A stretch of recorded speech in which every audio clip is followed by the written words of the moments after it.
오늘은 저희가 누가복음 강의 73번째 시간으로 누가복음 18장 9절에서 17절을 통해서 하나님의 나라는 이런 자의 것이니라, 하나님의 나라는 이런 자의 것이니라 라는 제목으로 하나님의 말씀 증거하겠습니다. 우리가 지난 시간에 한 과부의 끈질긴 기도를 통해서, 그 이야기를 통해서 예수님께서 왜 기도해야 하는지, 항상 기도를 해야 되는지에 대한 이유를 말씀해 주셨습니다. 이 마지막 때가 정말 믿음을 지키기가 어려운 때이기 때문에, 또 믿음을 따라 사는 것이 힘겹기 때문에 항상 깨어서 기도해야만 한다라는 부분을 지난 시간에 예수님께서 말씀하셨습니다. 또 그러면서도 마지막 때, 인자가 올 때에 믿음을 보겠느냐라는 예수님의 말씀을 통해서 끝까지 믿음을 지키는 것이 쉽지 않다라는 말씀도 함께 나누었습니다. 지난 시간에 이제 말씀을 나눴던 것처럼 이 기도에 대해서 이야기하자면 단순한 어떤 다양한 의미의 기도가 아니라 누가복음의 전체적인 맥락 속에서 구원과 관련되어 있는 주제 속에서의 기도다. 그래서 이 기도란 구원을 위한 기도다라고 말씀을 드렸습니다. 그래서 그냥 내가 원하는 것을 무작정 열심히 기도하고 끈질기게 기도하면 무조건 하나님이 들어주신다가 아니고, 구원에 대한 열심을 가지고 기도하는 그것에 대해서 반드시 하나님께서 기도에 응답하실 것을 우리가 함께 나누었습니다. 오늘 본문도 작게는 어떻게 기도할 것인가 라는 내용이 담겨져 있지만, 이 누가복음의 지금 맥락 속에서 구원이란 주제 속에 담겨져 있습니다. 그래서 오늘 본문의 이제 본질적인 주제는 하나님의 나라는 어떠한 사람에게 합당한 것이냐, 하나님의 나라에 합당한 사람은 어떻게 기도를 하며, 어떤 기도를 하며, 또 하나님의 나라에 합당한 사람은 어떤 신앙의 모습을 갖고 있느냐라는 부분이 오늘 예수님께서 말씀하시는 중요한 부분입니다. 하나님의 나라 천국은 어떤 곳인가? 천국 가면 사람들도 다 좋은 것이라고 생각을 합니다. 그곳에는 악한 것이 없고 슬프고 괴로운 것이 없다라고 사람들이 생각합니다. 그런데 만약에 이 악한 것이 그 천국에도 있다면 이 천국과 이 땅은 별로 차이가 없겠죠. 천국과 악한 것은 어울리지 않는 것이다. 그런데 이것을 조금만 자세히 생각을 해보면 어떤 것입니까? 조금이라도 악이 있는 사람이란 천국과 어울리지 않는다. 우리에게 조금의 죄와 악이 있다면 우리는 천국에 들어갈 수가 없다라는 것을 우리가 깨달을 수 있는 것이죠. 오늘날 이제 드라마나 영화에 이제 천국의 또 지옥에 대한 이야기들을 많이 다루게 되어집니다. 그러한 이제 드라마나 영화 속에 사람들이 가지고 있는 이제 보편적인 생각들이 담겨져 있는데, 그 기준, 천국과 지옥에 가는 기준은 선한 삶을 살았는가 또는 악한 죄를 지었는가라는 부분으로 이 천국과 지옥에 대한 것이 영화나 드라마 속에서 나눠진 것을 보게 되어져요. 그런데 이제 한 사람의 인생을 선하다, 한 사람의 인생을 악하다라고 그렇게 판단할 수 있느냐라는 것을 좀 고민하게 되어집니다. 우리의 삶에도 악한 부분들이 있고, 우리의 삶에도 선한 부분들이 있습니다. 우리의 삶에는 부끄러운 부분도 있고, 우리의 삶에는 자랑스러운 부분도 있는 것입니다. 누군가에는 선하게 대하고 또 누군가에게는 좀 박하게 대했던 모습들이 모든 사람의 삶 속에 담겨져 있습니다. 한때는 또 선한 삶을 살았다가 악해지기도 하고, 악한 삶을 살다가 선해지는 모습도 보게 되었습니다. 한마디로 얘기해서 사람들은 당연하게 선한 사람은 천국 가고 악한 사람은 지옥 간다라는 인식을, 생각을 갖고 있지만, 사람이 그렇게 단순하게 나눠질 수 없다는 것을 우리는 알게 되어집니다. 그러니까 한마디로 얘기해서 영화나 드라마에서 다루고 있는 천국과 지옥은 사실은 논리적으로도 잘 맞지 않는다라는 생각을 갖게 되어져요. 제가 한 청년의 부탁으로 청년 아버님의 병원에 복음을 전하러 간 적이 있습니다. 아버지가 위중하셔서 이 청년이 아버지가 돌아가시기 전에 예수님을 영접하고 돌아가셨으면 하는 마음 때문에 병원 신방을 요청하고 복음을 전해달라고 요청을 했어요. 근데 아버지의 병환이 굉장히 이제 중하다 보니까 아버님의 정신이 왔다 갔다 하십니다. 그래서 어떤 날은 영접 고백을 하고 복음을 받아들이는 날이 있고, 어떤 날은 이 사람이 가까이 오는 것도 싫어하고 또 이야기 듣는 것도 싫어하고 복음에 대해서도 듣고 싶어 하지 않는 그런 날이 옵니다. 그러니까 이 청년이 아버지의 그 모습을 보면서요, 아버지가 영접하는 날은 막 굉장히 기쁘고 감사한 마음을 갖다가도 다시 또 복음을 전했는데 아버지가 거부하는 모습을 보면 실망하고 괴로워하고 하는 모습을 제가 보게 되었어요. 그것으로 말미암아 고통하는 모습을 보면서 제가 이런 얘기를 했습니다. 아버님의 상태가 이러냐 저러냐와 관계없이 그리스도를 영접했다면 그것은 구원을 받은 것이니까 아버님이 이랬다 저랬다 하는 것에 지나치게 마음이 흔들리지 않아도 괜찮다. 다만 구원은 우리가 판단할 수 없는 영역이기 때문에 아버지의 구원을 위해서 기도하고 또 기회가 되는 대로 아버님과 계속해서 말씀을 나누면 된다라는 이야기를 나누었습니다. 구원에 있어서요, 사람들의 평가는 사실 무의미합니다. 왜냐하면 누군가를 향해서 선하다 악하다 평가해봐야 우리의 평가는 실제 구원과는 아무 관계가 없기 때문에 그렇습니다. 우리에게는 그것을 결정할 권한이 없습니다. 우리 주변에 있는 사람도 그것을 결정할 권한이 없습니다. 성경은 완전한 사람만이 천국에 갈 수 있으며 조금의 죄라도 인간 편에서 아주 작게 여겨지는 것이라 할지라도 그 죄가 있다면 천국에 합당하지 않다 선언합니다. 그리고 성경은 어떠한 사람도 천국에 스스로 합당한 사람은 존재하지 않는다. 모든 인간이 죄를 범했고 하나님의 영광에 도달할 사람은 없다라고 분명하게 선언을 해주고 있습니다.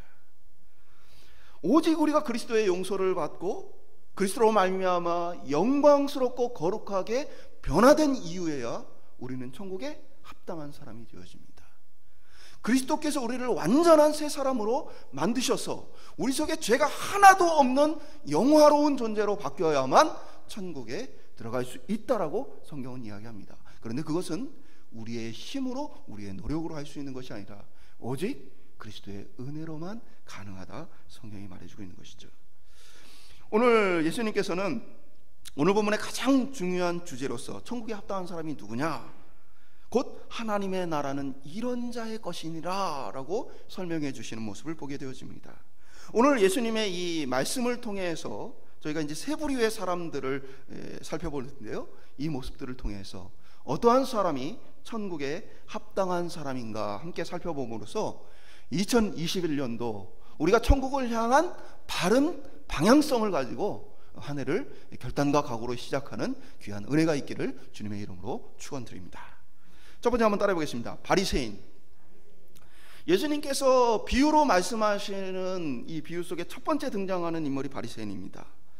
예수님께서는 기도에 대해 비유를 드시면서 바리새인과 세리 두 사람이 함께 성전에 기도하러 갔다라는 비유를 드십니다. 이 비유를 누가 들어야 하느냐? 9절에 보면 또 자기를 의롭다고 믿고 다른 사람을 멸시하는 자들에게 이 비유로 말씀하시되, 그래서 이 비유를 들어야 하는 사람은 누굽니까? 자기를 의롭다라고 믿는 사람, 그리고 다른 사람을 멸시하는 사람입니다. 자기를 의롭다고 믿는다, 여기 믿는다라는 단어는 확신하다, 설득하다라는 뜻을 가지고 있습니다. 그러니까 이 사람은 어떤 사람이요? 스스로 나는 의롭다 라고 할 뿐 아니라 뭐예요? 다른 사람들 향해서 나는 의로운 사람이야 라고 선포하는 그런 사람을 얘기합니다. 그리고 이 사람은 다른 사람을 멸시했다, 멸시한다는 얘기는 무시하고 업신여기다는 뜻을 가지고 있습니다. 그러니까 이 사람은 성격이 문제가 아니고 지금 어떤 거예요? 나는 의롭고 다른 사람들은 의롭지 않다라고 생각하는 사람이에요. 이 사람이 어떤 사람이에요? 사실은 대표적인 바리새인과 같은 사람입니다. 바리새인들의 남긴 글들을 보면 재밌는 글이 있어요. 이 세상에 의인이 2명 있다면 그 의인 둘은 나와 내 아들이다. 그런데 만약에 의인이 하나밖에 남지 않았다면 그것은 바로 아들보다 더 거룩한 나다. 이게 바리새인들이 남긴 기록이에요. 얼마나 자기 자신의 의를 자신 있어 했는지를 보여주는 글이죠. 예수님의 비유 속에 그렇게 자신만만해하며 의롭다 여겼던 바리새인이 성전에 기도하러 가서 기도하는 내용이 11절과 12절에 나와 있는데, 바리새인은 서서 따로 기도하여 이르되 하나님이여, 나는 다른 사람들 곧 토색, 불의, 간음하는 자들과 같지 아니하고 이 세리와도 같지 아니함을 감사하나이다. 나는 일에 2번씩 금식을 하고 또 소득의 11조를 드리나이다 하고. 그래서 기도 내용을 보면 토색하지 않았다. 토색이란 거는 이제 약탈을 하다, 남의 것을 속여 뺐다라는 의미를 가지고 있습니다. 불이란 부정하다는 의미인데 본문적인 맥락에서 본다면 율법을 따르지 않는 사람이라고 우리가 이해를 할 수 있어요. 그리고 이제 간음이란 성적인 부정함을 이야기합니다. 그러니까 이러한 죄로부터 내가 가까이 하지 않는 것에 대해서 감사합니다. 그리고 근처에서 지금 같이 기도하러 왔던 저곳에 있는 세리를 바라보며 저 세리와 같지 않음을 감사합니다라고 기도를 합니다. 그리고 12절에는 자신의 행동에 대한 감사를 하는데 이 내용을 살펴보면 일회에 2번 금식을 한다라고 기도를 합니다. 성경에는 원래 이 속죄일, 1년에 한 번 속죄일에 금식을 하도록 선포를 하고 또 개인적으로 슬프고 괴로운 중에 하나님 앞에 기도하는 때에 스스로 선택하여 금식하는 장면들이 나옵니다. 근데 이 사람들은 일주일에 2번, 일회에 2번씩 계속해서 금식을 해왔습니다. 이게 바리새인들의 습관입니다. 이들은 월요일과 목요일에 항상 금식을 했습니다. 그래서 월요일과 목요일이 되어지면 얼굴을 창백하게 하기 위해서 얼굴에 하얀 칠을 하고 그리고 옷을 일부러 어수선하게 입고는 사람들 앞으로 다녔습니다. 그래서 일부러 내가 금식을 하고 있다, 내가 이렇게 경건한 사람이다 라는 것들을 많은 사람들에게 보이기 위해서 이 바리새인들이 했던 행동인 것이죠. 그 다음에 이제 소득의 11조를 드리나이다. 이게 이제 한글 성경의 번역이 충분하게 안 됐어요. 뭐냐면 원문에는 뭐라고 기록되어 있냐면 내가 얻은 모든 것의 11조를 합니다 라고 기록이 되어 있어요. 이게 무슨 차이냐면 성경은 사실은 모든 소득의 11조가 아닙니다. 구약 성경을 자세히 보면 11조, 예를 들면 저희가 한번 나눈 적이 있는데 곡식은 11조를 드리게 되어 있어요. 근데 반대로 채소는 11조를 안 드려도 됩니다. 그러니까 이제 구약을 보면 11조를 드려야 하는 항목과 드리지 말아야 할 항목이 있어요. 그런데 이 사람들은 어떤 겁니까? 그런 것과 관계없이 모든 것에 대한 11조를 드린다. 그러니까 이 11조 역시도 뭐냐면 많은 사람들 앞에서 나는 경건한 사람이다, 이만큼 경건한 사람이다 라고 하는 모습을 보여주는 행위로서 이들이 11조를 했다는 것이죠. 그러니까 바리새인이라는 건 스스로 다른 죄인들을 비해서 나는 얼마나 의로운가를 생각하면서 또 자신의 의를 사람들에게 보여주고 그들에게 설득하기 위해서 성경에 기록된 것 이상의 헌신과 또 수고를 했던 사람들이 바리새인들입니다. 그런데 이 바리새인은 의롭다함을 받지 못한다라고 예수님이 사실은 본문의 문맥 속에서 말씀을 하신 것이죠. 이러한 바리새인 외에 이 노력과 애씀에도 불구하고 하나님께 의롭다함을 받지 못했는가?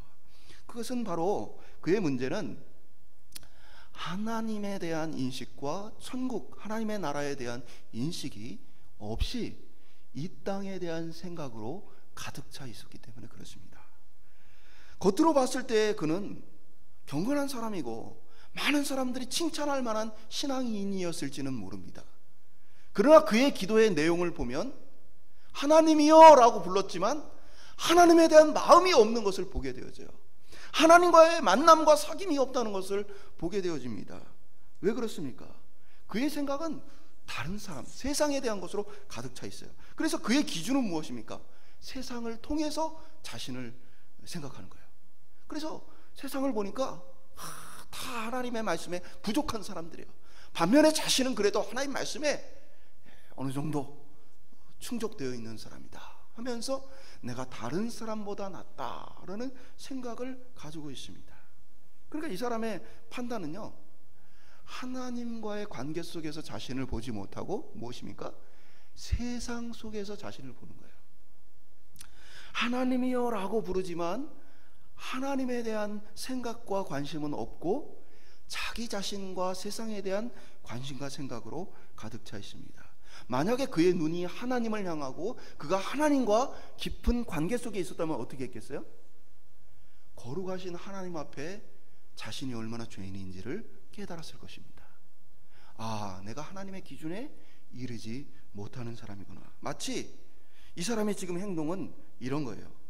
절벽에 지금 떨어져서 죽을 위기에 있는데 옆에 보니까 지금 자기보다 더 큰 위기에 빠진 사람이 있는 거예요.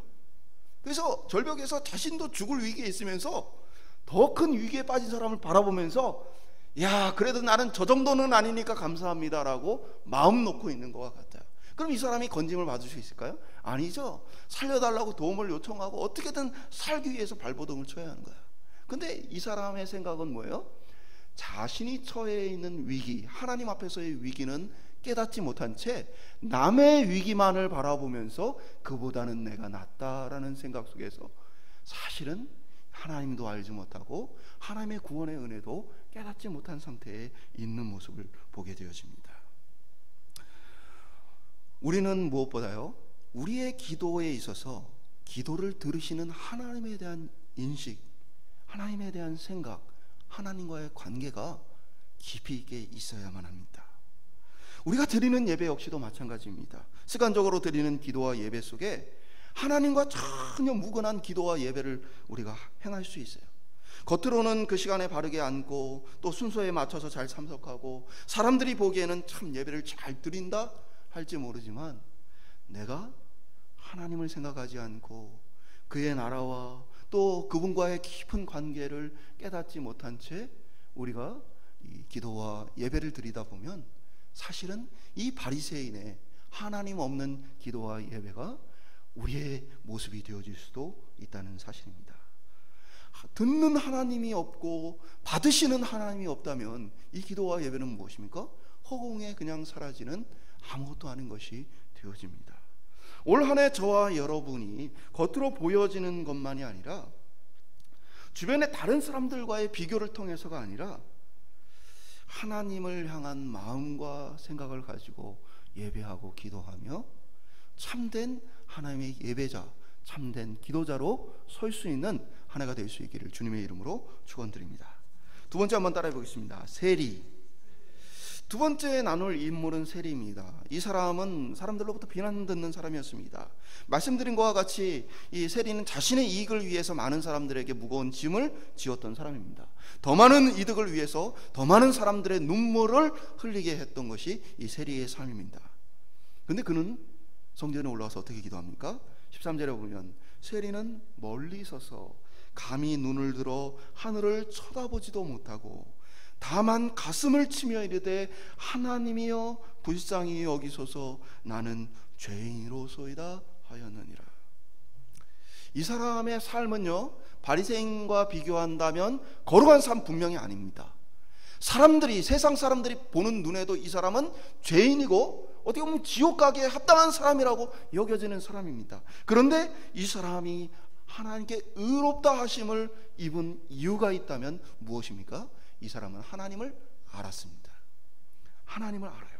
하나님이 선하시다는 걸 알아요. 그리고 자신이 그 하나님 앞에 감히 설 수 없는 존재라는 사실을 깨닫습니다. 그래서 그는 감히 하늘을 쳐다보지도 못한 채 가슴을 치며 기도합니다. 그가 기도하는 내용은 나를 불쌍히 여기소서. 여기 이제 불쌍히 여기다는 단어가 성경에 딱 두 번 쓰인 단어입니다. 이게 이제 한글로는 많이 나오지만 이 헬라어 원어로는 성경에 딱 두 번 쓰였어요. 이 뜻이 뭐냐면 죄에서 나를 건져 주십시오라는 의미예요. 이게 히브리서 2장 17절에 한 번 더 쓰였는데 그러므로 그가 범사의 형제들과 같이 되심이 마땅하도다. 이는 하나님의 일에 자비하고 신실한 대제사장이 되어 백성의 죄를 속량하려 함이라. 백성의 죄를 속량한다 할 때 이 속량이란 단어가 오늘 불쌍히 여기소서와 같은 단어입니다. 뭐냐면 예수님이 이 땅에 오셔서 하시는 일이 무엇입니까? 이 땅에 오신 목적이 뭐예요? 바로 우리를 죄로부터 건져주시기 위해서입니다. 그러니까 이 사람의 기도 내용은 뭐가 있는 거예요? 나를 죄로부터 건져주십시오 라는 기도의 내용입니다. 예수님이 메시아로서 구원자로서 오셔서 해야 될 그 일을 내게 행하여 주시옵소서. 완전히 이거는 구원에 합당한 기도를 지금 이 사람이 하고 있는 것이죠. 이 사람은 비록 그의 삶과 행동은 부끄럽고 연약한 것이 많지만 하나님을 깨달아 아는 이 기도를 하고 있는 것입니다. 하나님을 바라보며 하나님 앞에 기도하는 모습을 보게 되어지는 것이에요. 우리 구원에 대한 심판은 하나님께 있어요. 그래서 우리에 대한 평가는 다른 사람의 평가가 아니라 바로 이 하나님이 우리를 어떻게 평가하시냐에 있습니다. 그런 의미에서 세리는 뭐예요? 정확한 진단을 자기 삶에 내린 사람입니다. 사람의 평가가 아니라 하나님의 평가를 깨닫고 안 사람입니다. 우리가 기억할 것이 있다면 모든 하나님의 백성이 특별한 능력과 은사를 받고 사는 것은 아닙니다. 어떠한 분들은 이런 은사가 있고 어떠한 분들은 이런 능력을 가집니다. 어떠한 사람은 부유하기도 하고 어떤 사람은 건강하기도 하고 어떤 사람은 이런저런 복을 받았는지 모릅니다. 그것이 서로 다 다릅니다. 그런데 그리스도인들에게 있어서 똑같은 것이 있다면 그것은 겸손입니다. 자신을 낮추는 것입니다. 이것은 자신이 어떠한 상황, 어떠한 처지에 있느냐 관계없이 모든 하나님의 사람이라면 갖게 되어지는 모습입니다. 겸손하기 위해서 노력해서 하는 것이 아니라 하나님을 알고 하나님과의 인격적인 교제를 나누면 이 사람은 자연스럽게 겸손해질 수밖에 없는 것입니다. 마치 우리가 중요한 손님을 만나러 가는데 진흙탕에 빠져가지고 온 몰골이 정말 어찌할 바 모를 만큼 지저분해진 상태에서 중요한 손님을 만나러 가는 그 마음과 같이 그의 마음은 부끄러운 거예요. 그런데 우리의 눈이 그 하나님을 바라보지 않게 하면 어떻게? 진흙탕에 다 같이 빠져있는 사람들을 보면서 너도 빠졌고 나도 빠졌고 우리 다 같이 이러한 모습이구나, 부끄러움을 느끼지 않는 모습이에요. 근데 이 세리의 모습은 무엇입니까? 진흙탕에 빠진 자신이 그 거룩한 하나님, 그 중요한 분을 어떻게 만날까라는 안절부절하는 그 마음이, 그 스스로를 뭐예요? 겸손하려고 노력하고 겸손한 체를 해서가 아니라 그 속에서 겸손할 수밖에 없는 변화를 경험하게 되어진다는 거예요.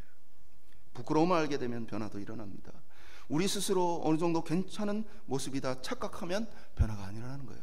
근데 내가 부족하다, 연약하다라는 것을 알게 되어지면 변화가 일어나는 것입니다. 혹 우리 마음 가운데 바리새인과 같은 스스로를 향한 작은 공로에 빠지거나 다른 사람과의 비교를 통해서 자신을 바라보지 말고 오늘 이 주님의 비유 속에 등장하는 세리와 같이 하나님 안에서 나를 바라보고 하나님 앞에 겸손히 은혜를 구할 수 있는 저희들의 신앙생활 될 수 있기를 간절히 축원드립니다. 마지막으로 따르겠습니다. 어린아이. 이어지는 말씀 속에 세리와 같이 거절받는 한 부류가 나와요. 많은 사람들이 예수님께로 나옵니다.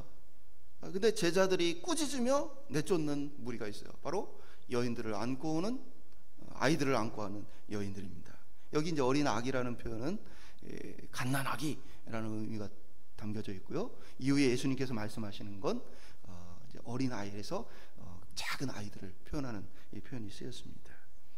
당시에 이제 문화는 존경받는 분으로 축복을 받는 것을 되게 중요하게 여겼어요. 그래서 동네에서 유명한 랍비들이 지나간다 하면 엄마들이 아기를 안고 가서 아이들을 위해 만져주시기를, 정확히는 이 복을 주시기를, 아이들을 축복해 주기를 구했습니다. 그러니까 당시에 이제 예수님이 워낙 많은 사람들이 이렇게 예수님을 따르고 예수님의 어떻게 보면은 명성과 인기가 높았기 때문에 이 여인들 역시도 자신의 그 아기들이 예수님으로부터 이 축복을 받기를 원했던 거예요. 그래서 예수님께 만져주심을 받기를 원하는 마음으로 예수님께 다가갔는데 제자들이 보기에는 지금 병든 사람도 많고 지금 예수님을 찾기 위해서 중요한, 어떻게 보면 사회적으로 중요한 사람들, 또 뭐 그런 많은 무리들이 지금 예수님을 따르는데 이 어린아이들까지 신경 써줄 여유가 없다고 생각해요. 이 어린아이들은 중요하지 않은 인물이라고 생각을 하고는 지금 이렇게 사람이 많은데 예수님의 시간을 어떻게 뺏으려고 하느냐, 이 사람들이 보이지 않느냐, 가라라고 꾸짖었던 모습을 좀 보게 되어집니다. 그때 예수님께서 어떻게 말씀하십니까? 16절에 보면 예수께서 그 어린아이들을 불러 가까이 하시고 이르시되 어린아이들이 내게 오는 것을 용납하고 금하지 말라. 하나님의 나라가 이런 자의 것이니라. 그러니까 이제 세리와 같이 예수님께서 사람들로부터는 인정을 못 받지만 예수님께서는 인정하시는 이 부류가 바로 이 어린아이입니다. 정확히는 어린아이와 같은 사람을 주님께서 인정해 주세요. 어린아이의 특징 다양하죠. 오늘 본문이요, 어린아이들의 다양한 그 특징의 어떤 장점들을 배우라는 얘기가 아니에요. 오늘 예수님은 어린아이와 같은 딱 한 가지의 특징에 대해서 집중하십니다. 그럼 무엇이냐면 어린아이들이 뭐 순수하고 죄를 적게 짓고 뭐 그래서 어린아이와 같으란 얘기가 아니에요. 어린아이들도 똑같은 죄인입니다. 어린아이들도 죄를 져요. 때로는 어른들보다 더 잔인할 때가 있어요. 예를 들면 뭐 예쁜 선생님의 말씀 애들이 잘 들어요. 그리고 안 예쁜 선생님 말씀 잘 안 듣습니다. 그리고 안 예쁜 선생님을 향해서 직설적으로 얘기합니다. 선생님 안 예뻐요. 마음에 대못을 박아요. 상처를 줘요. 애들이 그렇게 뭐 우리가 뭐 순수하고 뭐 그렇지만은 않아요. 자기 욕심을 위해서 때로는 아이들도 거짓말하고요. 자기 욕심을 위해서 땡깡도 많이 피웁니다. 주변의 분위기, 상황 이런 것들을 고려하지 않고 때로는 부모를 난처하게 만들 때도 많이 있습니다. 그러니까 어린아이들이 어른들보다 죄가 적어서가 아니에요. 그들이 순수해서가 아니에요. 예수님이 오늘 배워야 할 단 한 가지, 그것은 뭐냐? 17절에 보면 내가 진실로 너희에게 이르노니 누군지 하나님 나라를 어린아이 같이 받아들이지 않는 자는 결단코 거기 들어가지 못하리라. 그러니까 어린아이한테 배워야 될 거는 딱 한 가지예요. 뭐예요? 하나님의 나라를 받아들인다라는 것입니다. 이게 무슨 의미냐면 우리가 이제 이 아이들을 키우다 보면 이게 좀 쉽게 다가옵니다. 어린아이들의 특징은요, 주변의 영향력을 그대로 흡수를 합니다. 그대로 옮겨놓은 것 같은 모습을 보게 되어져요. 그러니까 부모가 예를 들면 서로 집에서 다투잖아요. 그럼 아이들이 그 모습을 그대로 배우는데 그 서로 다투는 모습뿐 아니라 뭘 배우냐면 감정을 복사를 해요. 그래서 자기가 사랑하는 부모의 감정을 아이들이 그대로 감정을 느낍니다. 제가 뭘 느끼냐면 TV 뉴스를 보다가 뭐 끔찍한 사건들이 많이 나오잖아요. 그러다 저희 아내가 참 그런 모습을 보면서 막 분노할 때가 있어요. 어떤 사건이 나와서 참 그 모습을 보면서 막 분노할 때가 있어요. 그러면요, 같이 뉴스를 보던 저희 아들이 막 흥분을 하면서 막 분노를 합니다. 왜 그러겠어요? 사랑하는 엄마의 영향력을 그대로 받는, 그대로 흡수하는 거예요. 그러면서 엄마가 가지고 있는 감정까지 그대로 갖고 오는 겁니다. 엄마가 분노하면 자신도 분노하고, 엄마가 기뻐하면 자신도 기뻐하게 되어진 거예요. 이게 바로 어린 아이들이 천국을 받아들이고 하나님의 나라를 받아들이는 모습이라는 거예요. 그러니까 지금 수많은 어른들의 눈에는 이들은 별로 중요하지 않아요. 그러나 예수님의 눈에는 지금 어른들은 어떤 태도를 갖고 있어요? 어른들은 사실은 자신들이 이거는 받아들일 만한가, 받아들이지 않을 만한가, 바리새인들이 대표적인 예죠. 예수님에 대해서 자신들의 기준을 가지고 배격을 합니다. 비난을 합니다. 옳지 않다라고 얘기합니다. 하나님의 나라 복음에 대해서 그들이 마음을 꽁꽁 닫아버립니다. 그런데 반면에 이 어린 아이들은 어떻게 합니까? 주님의 말씀과 주님의 사랑을 있는 그대로 받아들이고 흡수하게 되어지는 모습을 보게 되었습니다. 우리는 그렇다면 왜 우리가 어린아이와 같지 않은가에 대해 생각을 해봐야 돼요. 그것은 우리가 세상의 영향력을 그만큼 많이 받았기 때문이에요. 세상의 가치관에 대한 영향력을 너무 많이 받아서 우리 안에는 하나님의 나라의 것과 세상의 것이 계속해서 부딪히고 싸우게 되죠. 그래서 우리는 어린아이와 같이 하나님의 나라의 말씀과 하나님 나라에 대해서 그대로 받아들이지 못한 채 우리 때로는 스스로 거부하고 스스로 외면하고 적당히 받아들이는 여러 가지 모습들이 우리 속에 있다는 것입니다. 하나님의 나라는 이런 자의 것이니라. 무엇입니까? 하나님을 그대로 받아들이는 이들, 하나님의 나라의 복음을 그대로 받아들이는 이들. 우리가 어린아이로 돌아갈 수 있어요, 없어요? 저희 연세가 지극한 권사님께서 제가 차를 타고 같이 오는 길에 역시 이제 연세가 좀 있으신 권사님을 향해서 이렇게 얘기하셨어요. 젊어서 좋겠다. 제가 그 얘기를 딱 들을 때 우리 다 젊어지고 싶죠. 저도 옛날로 돌아갈 수 있으면 참 좋겠어요. 그렇죠? 그러면 더 잘 살 것 같아요. 근데 그렇게 돼요, 안 돼요? 안 돼요. 그럼 우리는 어린아이로 돌아갈 수 없다면 우리가 어떻게 어린아이와 같은 그러한 모습을 가질 수 있는가? 그것은요, 하나님 나라에 대한 영향력을 더 많이 받아야 돼요. 하나님과의 교제를 더 많이 해야 돼요. 그래서 세상으로 받는 영향력보다 하나님을 통해서 받는 영향력을 우리 삶에 충만하게 채워가야 돼요. 그래서 오늘 우리가 성경 읽기 하고 퀴즈 풀고 기도하고 하는 이유가 어디에 있어요? 세상에 대한 영향력을 잠시 멈추고, 사실 너무나 부족한 시간이지만 하나님을 만나고 교제함으로 그 영향력을 키워서 우리가 그것을 더 잘 받아들일 수 있도록 우리를 변화시키는 과정이에요. 2021년도는 하나님의 말씀과 동행하고 기도로 동행하면서 하나님의 영향력을 더 많이 받아 어린아이와 같은 신앙가는 저희들 될 수 있기를 축원드립니다. 말씀 맺도록 하겠습니다. 하나님의 나라가 이러한 자의 것이니라. 인정하신 부류는 세리와 어린아이입니다. 그들의 행동이나 지혜와 지식이 대단해서가 아니라 그들은 뭐예요? 하나님과의 교제 속에 있는 사람입니다. 하나님을 생각하고 하나님 나라를 생각하며 사는 사람입니다. 그래서 이 사람들의 특징은 하나님께 영향을 받으며 사는 사람입니다. 그래서 하나님과 함께함으로써 자신이 죄인임을 깨달아 하나님 앞에 긍휼을 구하는 삶을 사는 기도의 사람이고, 이 사람은 하나님과 함께하는 교제를 통해서 하나님을 닮아 거룩하게 변화되어 가는 사람입니다. 오늘 우리 안에 하나님의 영향력이 더 커져갈 수 있도록 힘쓰는 2021년 되기를 소망합니다. 기도하고 말씀 보고 찬양하며 우리의 삶 가운데 세상에 대한 수많은 정보와 세상의 수많은 지혜가 우리를 이끌어가는 삶이 아니라 하나님의 지혜와 하나님의 능력이 우리를 이끌어가는 삶, 은혜를 은혜로 알고 하나님을 더 잘 알아가는 한 해 될 수 있는, 구원에 합당한 하나님 나라가 이런 자의 것이니라 칭함을 받는, 하나님으로부터 의롭다 부름을 받는 저희들의 삶이 될 수 있기를 주님의 이름으로 축원드립니다.